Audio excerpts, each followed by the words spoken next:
My name is Vincent Hale, and until this morning, I was the Chief Compliance Officer at Grayson Industrial Systems, a mid-sized engineering conglomerate based in Charlotte, North Carolina. For 17 years, I kept the place clean, not just the books, but the ethics, the procedures, the rules no one wants to follow until everything falls apart. At 64, I'd already stayed longer than most men in my role. When I joined, we were a small regional firm, trying to survive the aftermath of the dot-com bust. I came on board when we had one location, 52 employees, and a whole lot of debt.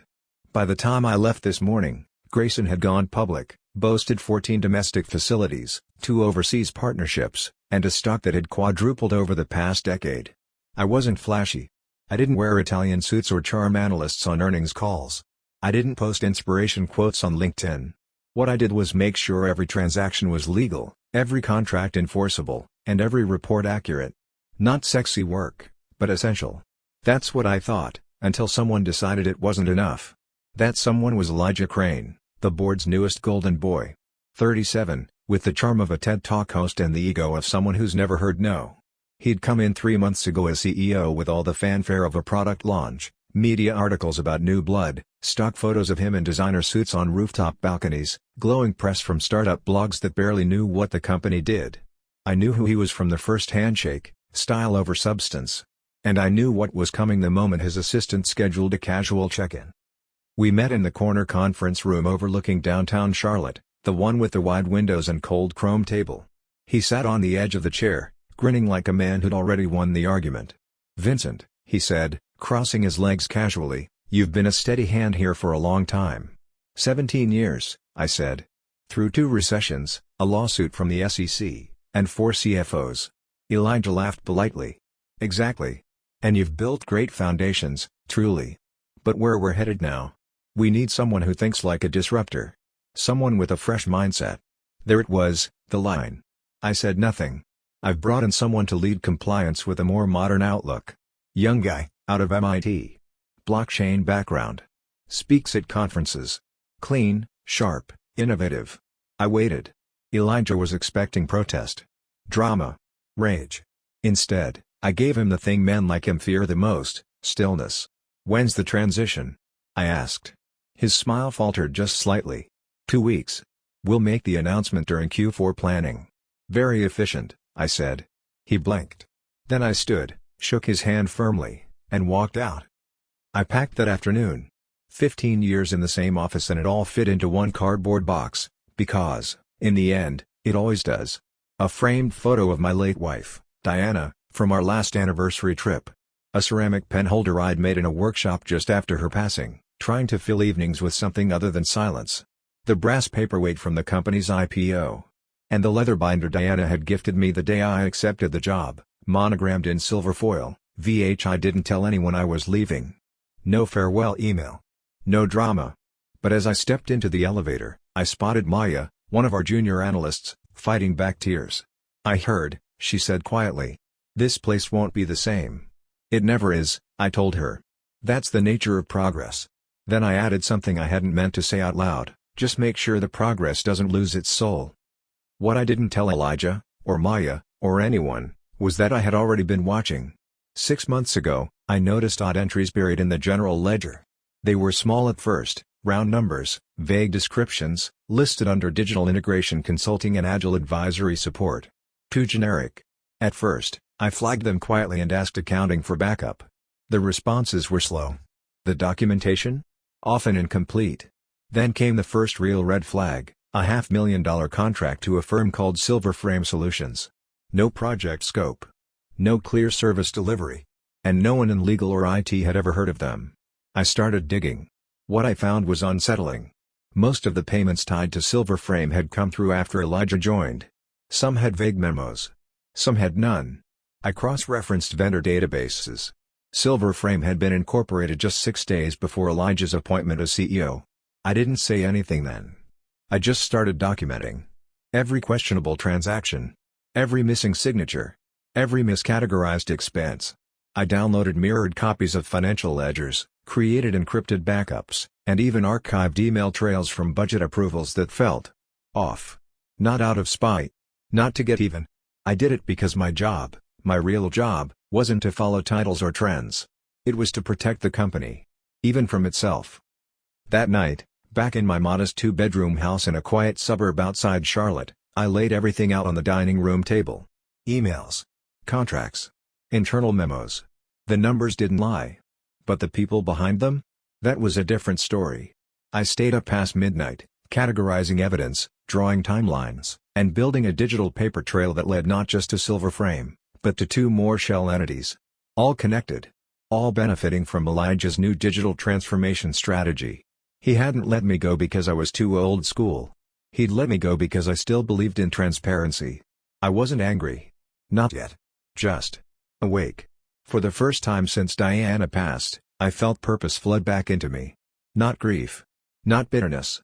Clarity. By sunrise, I had a plan. I wasn't going to rant at a board meeting or tweet my outrage into the void. I was going to do what I'd always done, follow the rules, track the numbers, and shine light on the things hiding in the shadows. But this time, I wouldn't just balance the books. I'd make sure someone paid the price for cooking them. For 2 weeks, I disappeared from the office. Not in spirit, just in presence. Elijah and his new protege, Graham Ellis, had taken over the compliance desk. Graham, 29, always in press suits and limited edition sneakers, spent more time talking about disruptive audit strategies than understanding what the systems actually did. I let them believe I was gone. But what they didn't know was that I still had access. On my final day, during the chaos of the transition, I'd activated an overlooked system redundancy, an emergency admin account, originally designed to prevent accidental lockouts during system migrations. It was buried beneath 2 security layers. Legal. Effective. Invisible. Every night after dinner, I'd log in. Not for revenge.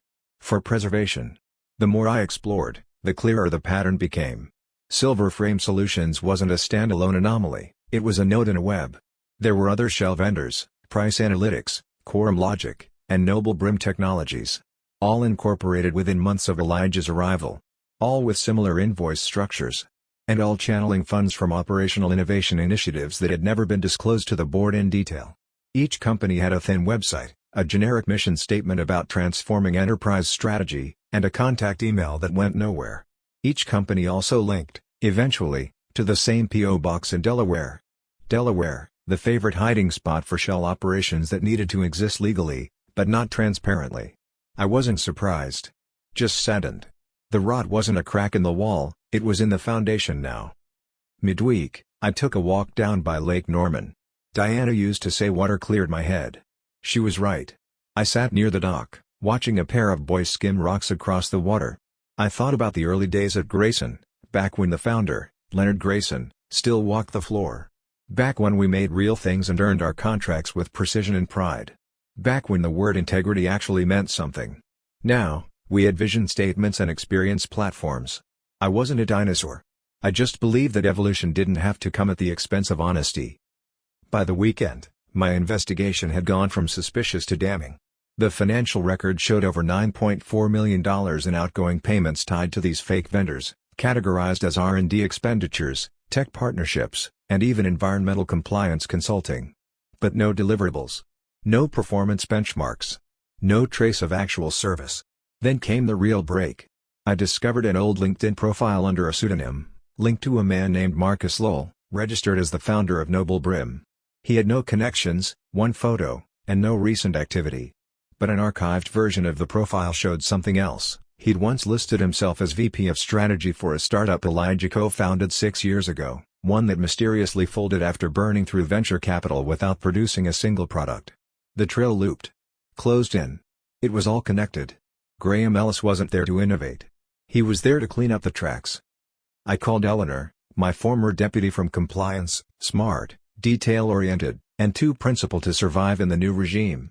She'd been laid off just before me, under the guise of department realignment. We met at a quiet coffee house in Davidson, just off Main Street. She wore sunglasses, though it was cloudy, and her hand trembled slightly when she stirred her tea. "They've started rewriting internal procedures," she told me. "They replaced our audit trail software with a proprietary system no one understands. Requests for report verification are being denied. They say it's about modernization," I said. "It's about obfuscation," she whispered. "They want to erase history." I handed her a flash drive across the table. I need you to look through these files. Spot anything I missed. Vendor codes, hidden ledgers, foreign remittance red flags." She hesitated, then nodded.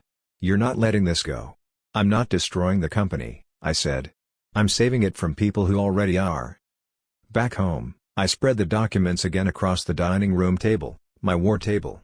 I labeled every folder with dates and tags.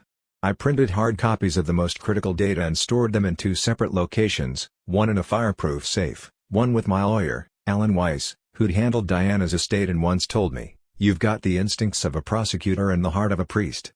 That night, I called Alan and asked if he'd review some files for possible securities violations. "You're telling me the CEO is funneling money out of the company?" he asked. "I'm telling you there's a system in place that, intentionally or not, is bleeding millions in shareholder value. And you're willing to sign an affidavit to that?" "I already have." Silence.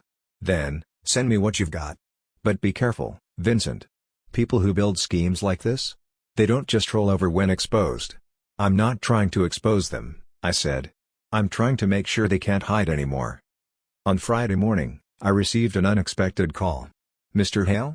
a female voice said. "Yes. My name is Rachel Duvall. I'm with the Office of Special Investigations at the North Carolina Securities Division. We received an anonymous tip referencing irregular vendor payments at Grayson Industrial. Your name was mentioned as someone who might have relevant insight." I didn't respond immediately. Not because I was surprised, but because I had a decision to make. One path led to a long, quiet life with no more boardrooms, no more spreadsheets, and no more risk. The other led to confrontation, headlines, and possibly enemies I hadn't even identified yet. But one of those paths led through the truth. And I had always been a man who followed the truth, even when it was inconvenient. "I'm willing to talk," I said. "But not over the phone." That evening, I drafted a new document. Not just evidence this time. A roadmap. A clear, concise trail from Elijah's appointment to every shell company payout.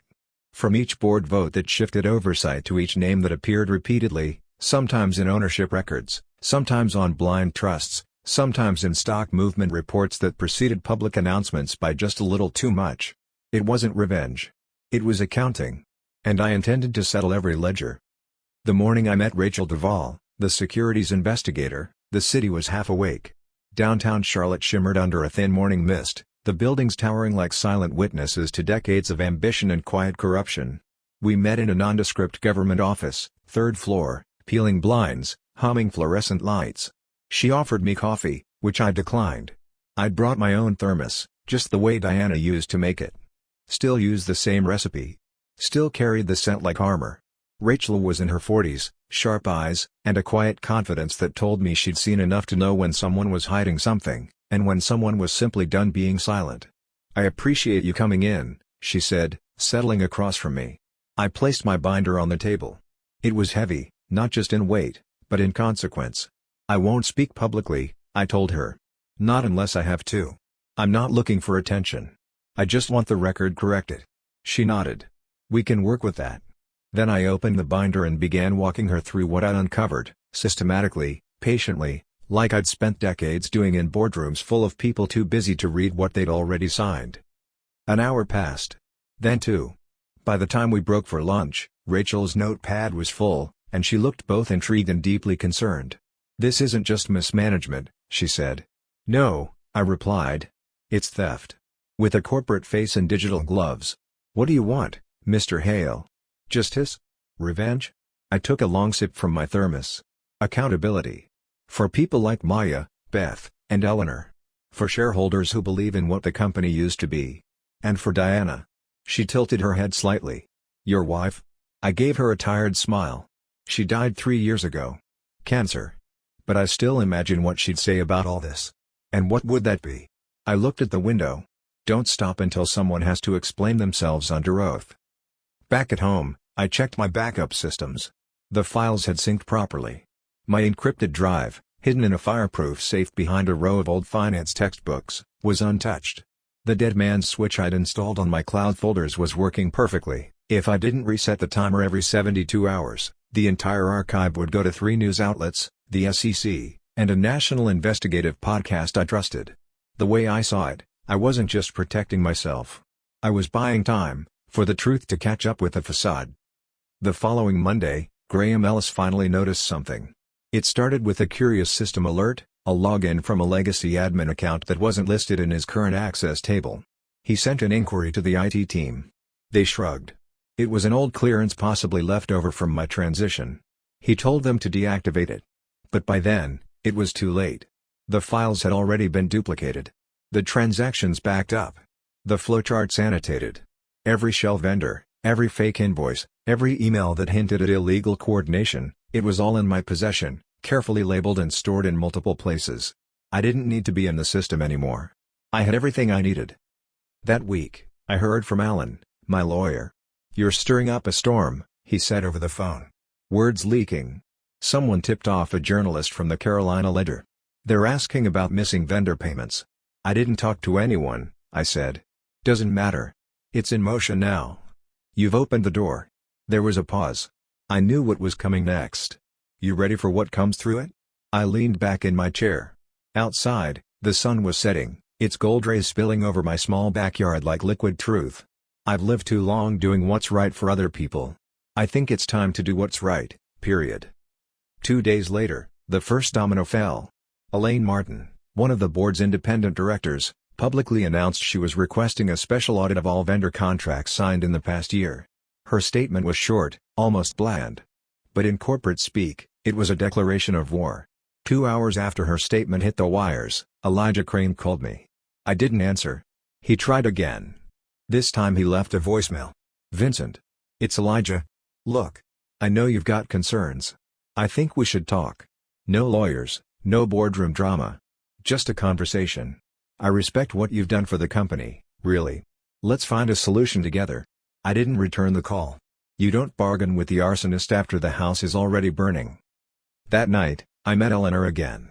We sat on a quiet bench overlooking the parkway. She looked tired, bags under her eyes, her voice stretched thin. "They're trying to reassign the rest of my team," she said. "No reason given. Just restructuring." "They know," I replied. "They're scrambling. I didn't think you'd really push this far." "Neither did I said honestly. She glanced at me. "You're scared, aren't you?" I didn't answer at first. Then, not for myself, but for what this company could become if no one stops them. She reached into her bag and handed me a small flash drive. New batch of invoices. Most of them tied to efficiency accelerators, but I found proof one was linked to a private vacation rental in Aspen. I smiled. "Thank you." At 3:12 a.m., my phone buzzed with a message from Rachel. Subject: confirmed. 3 shell vendors traced to same LLC. Proof of board conflict. Whistleblower protections apply. Keep everything secured. We're moving to formal inquiry. I stared at the screen in the darkness of my living room. The house was quiet, just the soft hum of the fridge and the tick of Diana's old wall clock. I felt the same mix of fear and focus I had years ago, the night she came home from the doctor and simply said, "It's not going to be easy." And then smiled. "But you're not going to let it beat us." I wasn't. By Friday, Elijah's tone had changed. This time, the message came from the company's general counsel. They wanted to explore a mutual understanding. They offered a payout. An NDA. A consulting position with generous compensation. I forwarded the email to Alan. His reply was short, classic damage control. "They're scared." I didn't reply to the company. I wasn't here to negotiate. I was here to finish what I started. It happened on a Tuesday. No press releases. No leaks. No dramatic whistleblower moment. Just an unexpected calendar invite from Grayson Industrial's interim legal counsel, emergency board session, private. No subject line, no context, just a time and a Zoom link. By noon, 3 more board members have confirmed attendance. A fourth, Anthony Bell, an investor representative who'd always voted with the majority, suddenly switched his profile to tentative. That told me everything. The internal fractures had begun. I wasn't invited to the meeting. Not officially. But Elaine Martin, chair of the audit committee and one of the 3 directors I had quietly warned, looped me in through a confidential login. "Just listen," she'd said over the phone. "Don't speak. Not yet." When the meeting started, I recognized all the faces. Some older, familiar from my 2 decades inside the firm. Others newer, installed under Elijah's regime.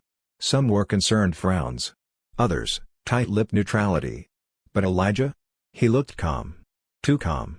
"Thank you all for joining on short notice," he began, His tone upbeat, his hair impeccable. There's been some confusion around vendor relationships and recent restructuring moves. I want to clarify everything so we can move forward with unity. He said unity the way a politician says progress, empty and preloaded. He clicked a remote. A chart filled the screen, revenue uptick, increased R&D investment, and a shiny line graph that conveniently ignored the millions siphoned through shell vendors. Everything we've done, Elijah continued, has been in service of positioning Grayson for the next decade. Strategic partnerships, rapid digital integration, and the streamlining of legacy systems. That's a lovely slide, Elijah, Elaine interrupted, but we're here to discuss something far more specific, the 3 shell vendors linked to fraudulent billing. Elijah froze. It wasn't visible to everyone, but I'd studied enough body language in audit interviews to recognize the moment his facade cracked. Excuse me? Silver frame. Noble brim. Quorum logic, she said. All traced back to a single LLC registered under a different name but linked to prior ventures you either funded or served on. Silence. I don't know where you're getting this information, but it was verified this morning by an outside forensic auditor, she said coolly, and forwarded to the Office of Financial Accountability. He tried to recover. These are minor procedural oversights. It's not uncommon in fast-growing. You routed over $9.4 million to entities with no performance reports, no known deliverables, and no active staff. That's not procedural. That's deliberate. Elijah turned to Graham, who was seated just outside of frame. Graham, do we have the engagement letters from? Graham is no longer with the company, Elaine said. He resigned as of 7:48 this morning. A ripple passed across the boardroom. Surprise. Confusion. Panic. Elijah's mouth opened slightly but no words came out. We've initiated a full internal investigation, Elaine continued. And in light of the evidence, we're recommending immediate termination of your contract, for cause. Elaine. Effective today. Watching from my screen at home, I felt the release of months of tension. It wasn't joy. It was something colder. Harder. The kind of satisfaction that only comes when the machinery of justice creaks back to life after years of neglect. But it wasn't over. I knew what was next. I closed my laptop and headed downtown. The Grayson building stood tall, sleek, and sterilized, like a monument to its own brand of polished deception. I walked through the front doors without hesitation. The receptionist looked up and blinked twice. Mr. Hale. We weren't expecting. I have an appointment. She didn't argue. Just buzzed me through.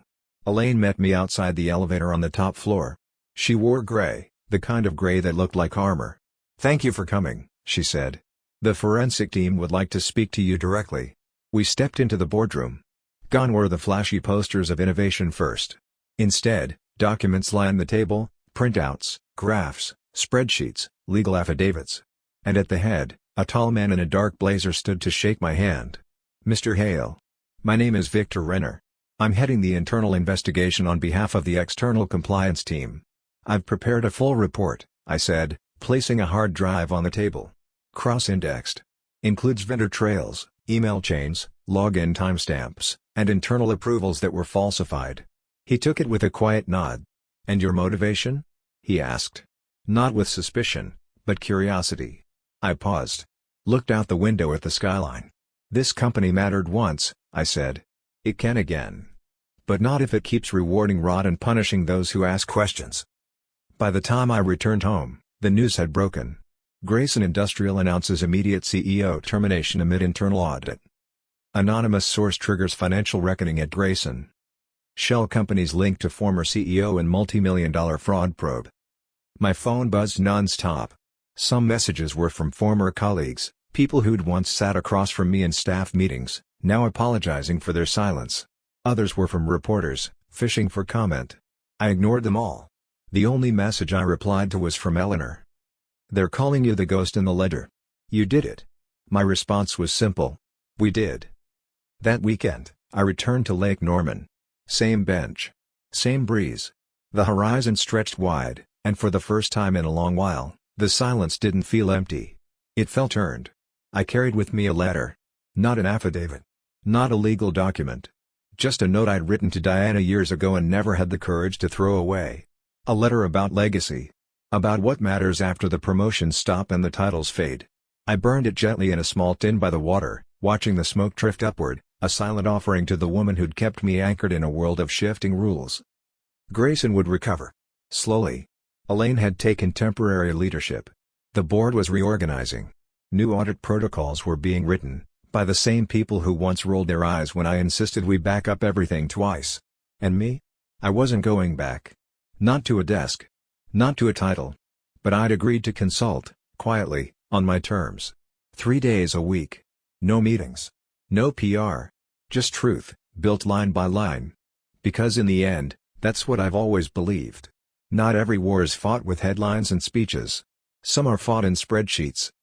3 months later, the world moved on. The headlines that once screamed of scandal faded into the background, replaced by the next wave of corporate drama. Elijah Crane was no longer news, just another disgraced executive in a long list of men who believed smoke and mirrors could outpace truth. Graham Ellis had disappeared entirely. Last I heard, he was consulting overseas.